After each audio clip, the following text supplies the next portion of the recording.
Meanwhile, in Brooklyn Park, Huntington Place Apartments, the second largest apartment complex in the state, is in the process of being sold.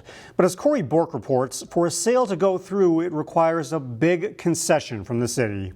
This is a pretty significant decision in front of you here today. At a time when Brooklyn Park police say they're seeing a turnaround at Huntington Place Apartments, there's now new concerns and uncertainty for the 2,500 people who live there. This is our last stand.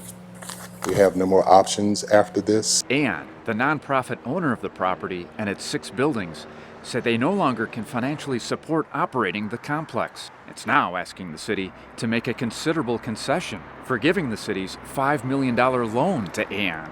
Without that debt forgiveness, Aeon says the sale will not go through, and the property would face an unsettling future. It becomes a zombie property because Aeon can no longer invest in it.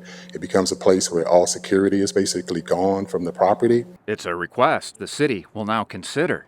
And I think that there's a lot of Brooklyn Park residents who would find this a pretty bitter pill to swallow, forgiving this debt. I'm not against a full forgiveness. I understand the situation, but I would not prefer it. New York City-based Mass Capital is named as the buyer and says a covenant to keep the apartments affordable will remain in place for decades to come. This is a family-owned business that focus on affordable housing. It's what they do. The question now is whether the city will let go of recouping its investment. We'll be working behind the scenes to just really figure this out, take a look at the numbers and the various options and what we can do to make this work. In Brooklyn Park, Corey Bork, CCX News.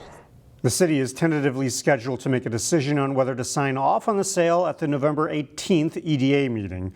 According to the sale terms, Aeon would stay on as a limited partner with the new owner for 2 years to ensure a smooth transition. Find more local news stories at ccxmedia.org and follow us on social media.